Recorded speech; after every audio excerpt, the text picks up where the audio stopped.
Good morning 8th class students, this is third video of your chapter number 1 of civics. ठीक है, जिसमें हम Indian constitution के बारे में पढ़ रहे थे।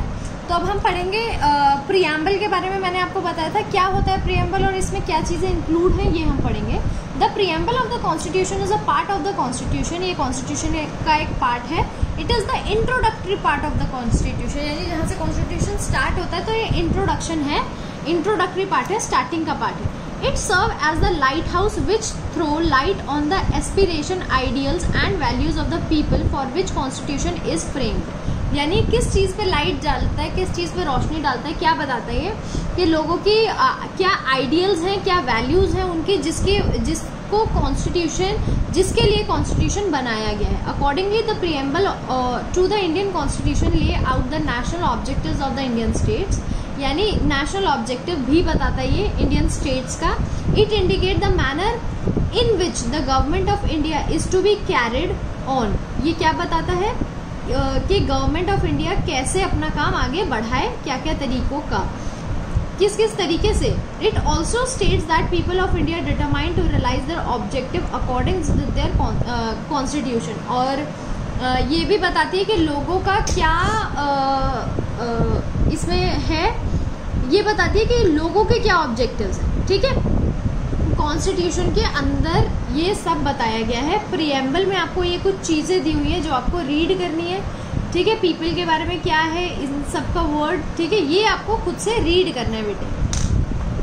आगे बढ़ते हैं। Now we know that each word of the preamble has its specific significance, यानी हर वर्ड जो प्रीएम्बल का है उसकी अपनी एक महत्वता है, अपना एक मतलब है। लाइक अ लाइट हाउस, जैसे लाइट हाउस होता है, to provide guidance and inspiration to the representation of the people in their work. जो एक गाइडेंस की तरह, एक इंस्पिरेशन की तरह वर्क करता है, एक जिससे बोलते हैं कि राह दिखाता है लोगों को उनके काम में। It gives expression to the inspiration और just the people of India. ठीक है, ये लोगों को एक्सप्रेशन देता है और इंस्पिरेशन देता है। की फीचर्स ऑफ इंडियन कॉन्स्टिट्यूशन क्या है, अब ये पढ़ते हैं कि सबसे की फीचर्स मतलब important features. The framers of the constitution of India were men and women of very high vision and wisdom who had distinguished themselves in different walk of national affairs. मतलब जिसने constitution बनाया है उन औरतों और आदमियों ने, उनका एक तो उन्होंने बहुत सारे लोगों के बारे में सोचा, ऑलमोस्ट हर चीज के बारे में, और अपने आप को उन लोगों की जगह रख के तब हमारे नेशनल क्या कहते हैं, नेशनल अफेयर्स को बनाया है। ठीक है, नेशनल अफेयर्स को ध्यान में रखते हुए कॉन्स्टिट्यूशन बनाया है। Most of them had taken a leading part in the national movement for the freedom of the country. किसी किसी ने लीडिंग पार्ट यानी पार्ट लिया था नेशनल मूवमेंट में, फ्रीडम के लिए जो हुई थी। And had express the hardship of the common people. और क्या एक्सप्रेस किया हुआ है कि एक आम आदमी को क्या क्या दिक्कतें होती हैं। Movement for the freedom of the country and has experience the hardship of the common people. ठीक है, कि फ्रीडम के लिए क्या मूवमेंट हुई और लोगों ने क्या क्या चीजें एक्सपीरियंस की। हार्डशिप मतलब क्या क्या दिक्कतें। Undoubtedly framers of the Indian Constitution represents almost all section of the society. Thus, what emerges was a balanced, happy and harmonious blend of different thoughts and practices. यानी कॉन्स्टिट्यूशन से हमें ये देखने को मिला कि जिसने भी कॉन्स्टिट्यूशन बनाया है उसने हर सेक्शन को, सोसाइटी के हर सेक्शन को इसमें इंक्लूड किया है। तभी हमें क्या पता चला है, तभी एक क्या निकल के आया जब कॉन्स्टिट्यूशन बना, कि एक बैलेंस चीज निकली जिससे सब लोग खुश हैं। हर किसी के बारे में कॉन्स्टिट्यूशन में सोचा गया है और हर किसी के बारे में बताया गया है। ठीक है, फेडरलिज्म। अब ये क्या होता है भाई, the constitution establish a federal system in India. हम बेटे जब एक्चुअली दो टाइप के कॉन्स्टिट्यूशन होते हैं, एक यूनिटरी और एक फेडरल। फेडरल मतलब कि जो भी हमारे पूरे कंट्री की पावर्स हैं उनको दो जगहों बांट दिया जाता है, सेंट्रल और स्टेट। यानी हर स्टेट के पास कुछ पावर होती है और हर सेंट्रल के पास, जबकि यूनिटरी में सिर्फ सेंट्रल के पास ही सारी पावर्स होती है। तो हमारा जो इंडियन है वो फेडरल है। ठीक है, यानी स्टेट और सेंट्रल दोनों के पास पावर है। That is two sets of government in a country, यानी दो सेट्स हैं हमारे कंट्री में। एक तो है यूनियन गवर्नमेंट यानी सेंट्रल गवर्नमेंट, और दूसरी क्या है, state government. There is a division of power between two, दोनों के बीच में पावर का डिवीजन हो रखा है कि तुम्हारे पास ये पावर है तो तुम्हारे पास ये पावर है। आप ये एरिया देखेंगे तो हम ये एरिया देखेंगे, ऐसे करके। In India our constitution give us federal form of government. It list out 3 list, the union list, state list and concurrent list. ठीक है, तो इससे क्या निकलती है, 3 लिस्ट निकलती है। कॉन्स्टिट्यूशन जो हमारा है वो फेडरल फॉर्म में गवर्नमेंट की 3 लिस्ट देता है, यूनियन, स्टेट और कॉन्करेंट। ठीक है बेटे, the union list contain the subject which come under the union government alone.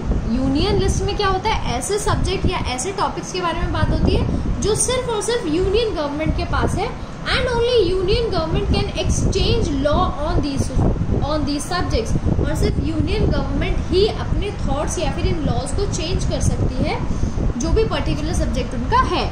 Strategically important subject like defense, atomic energy, foreign affairs, banking, post and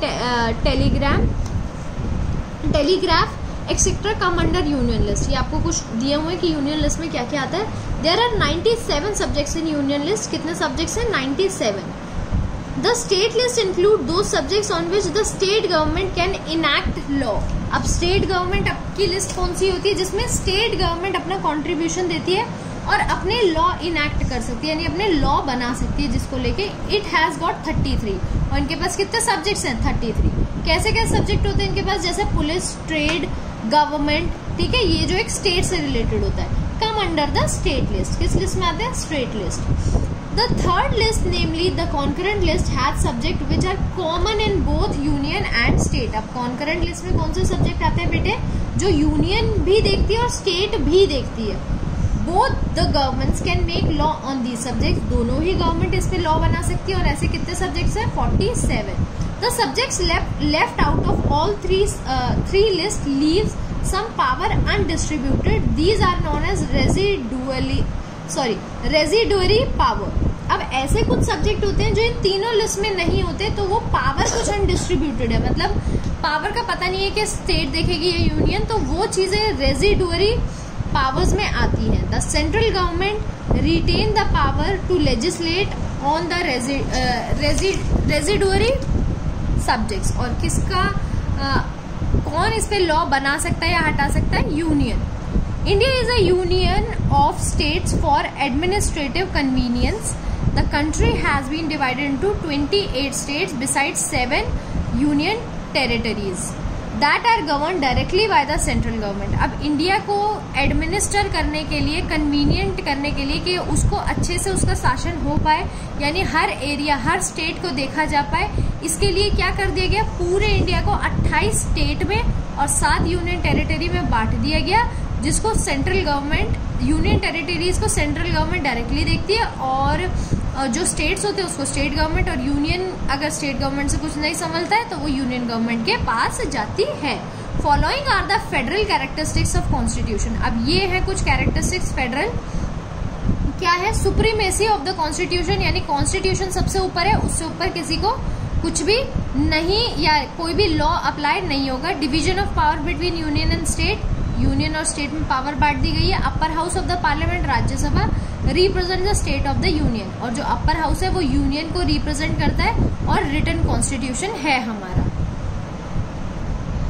next topic is parliamentary form of government. अब जो government हमारी है वो parliamentary है, दूसरी होती है presidential. तो पार्लियामेंट्री फॉर्म ऑफ गवर्नमेंट जो इंडिया में है वो क्या होती है, उसको पढ़ते हैं। The government are the centre and the state level is to be run by the elected representative, यानी गवर्नमेंट जो हमारे सेंटर में है और स्टेट में है वो इलेक्ट की जाती है बाय द पीपल, लोगों के द्वारा। India has opt for the parliamentary form of government, India में ये है ऑन द ब्रिटिश पैटर्न। ये कौन सा पैटर्न है, British. Not the presidential system, हमारा प्रेसिडेंशियल सिस्टम बिल्कुल नहीं है। Which prevail in the USA, जो हमारे यूएसए में है, ठीक है, United States of America. In the parliamentary system the executive यानी councils of minister is responsible to the popular house of parliament, Lok Sabha.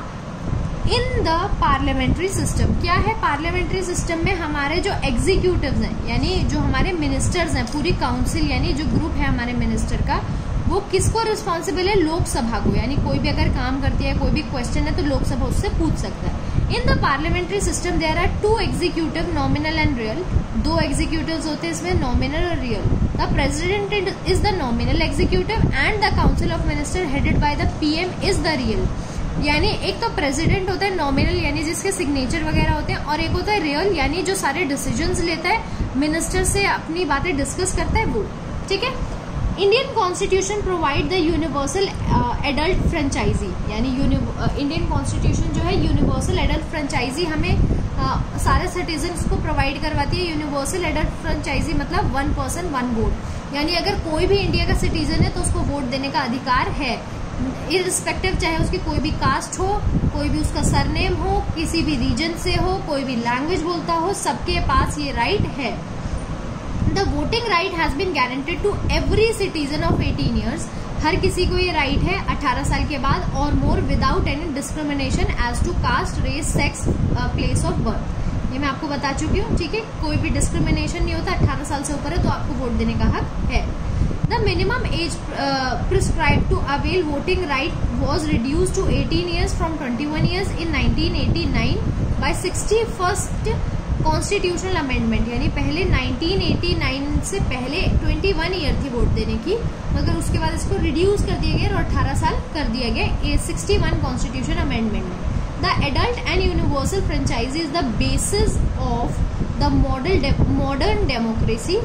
This principle is in the harmony with the doctrine of equality, यानी equality के लिए जो है इस चीज को install किया गया हमारे कॉन्स्टिट्यूशन में, और ये बहुत ही अच्छे से चल रही है। The right of the vote is motivate interest of the people in public affairs, यानी ये क्या करता है, लोगों को मोटिवेट करता है कि वो पब्लिक अफेयर्स में इंटरेस्ट ले, यानी उनके देश में क्या हो रहा है क्या नहीं हो रहा, लोगों के लिए क्या होगा, उन सब में इंटरेस्ट ले।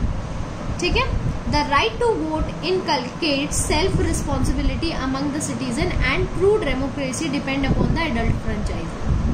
This means that people of India has a direct role in electing their representative, यानी हर किसी को क्या है, राइट है एक अपने आप को, मतलब अपने आप का उनको थोड़ा इम्पोर्टेंट लगता है कि हाँ जी कॉन्स्टिट्यूशन में हमारा भी आता है, हमने इसको इलेक्ट किया, हमने उन्हें इसको इलेक्ट किया।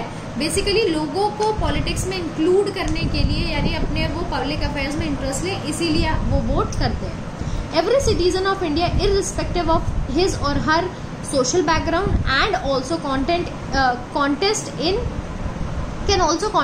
election, यानी चाहे कोई भी उसका सोशल बैकग्राउंड हो, कोई भी हो, SC हो, ST हो, OBC हो, अगर इंडिया का सिटीजन है तो उसको वोट देने का अधिकार है।